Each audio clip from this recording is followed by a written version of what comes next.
Channel 2 covered Nathan Daley's story back in 2019 when a suspect dragged him down I-285.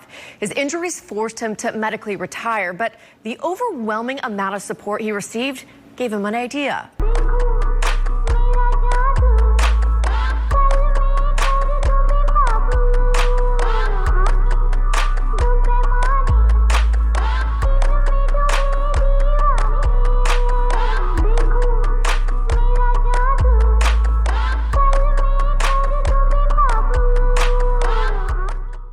I think this might be a good way to look at too, some of our officers that are retired.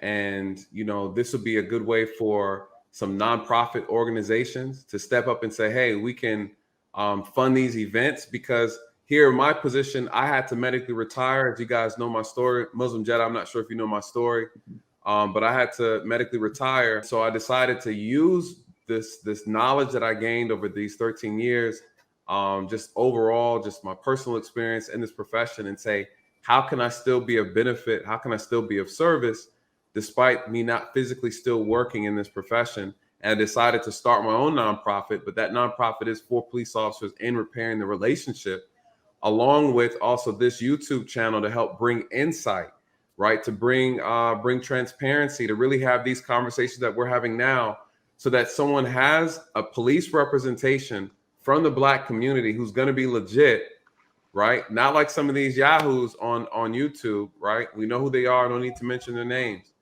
It's 5:24 now. A Dunwoody police officer dragged down a busy highway after a seemingly routine traffic stop is turning his career-ending experience into something good. And Channel 2's Heather Catlin joins us with how he's now helping other first responders. Channel 2 covered Nathan Daley's story back in 2019 when a suspect dragged him down I-285.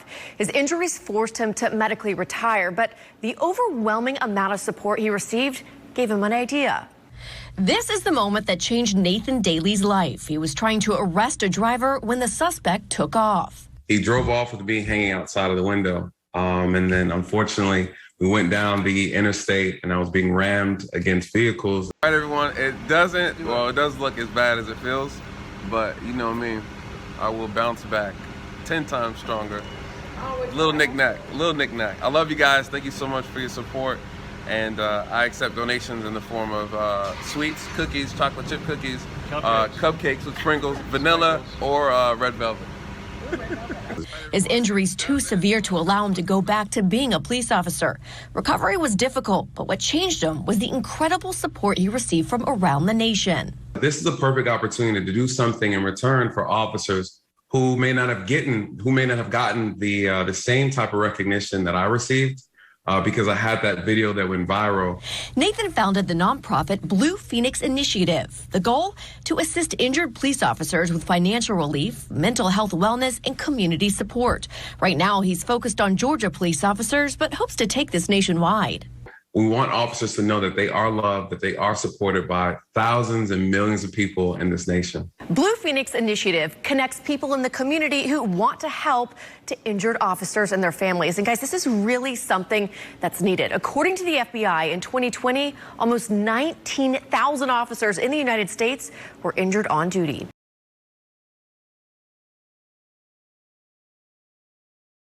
Big Muslim Jedi, salute. Assalamu alaikum. Assalamu alaikum, ya akhi.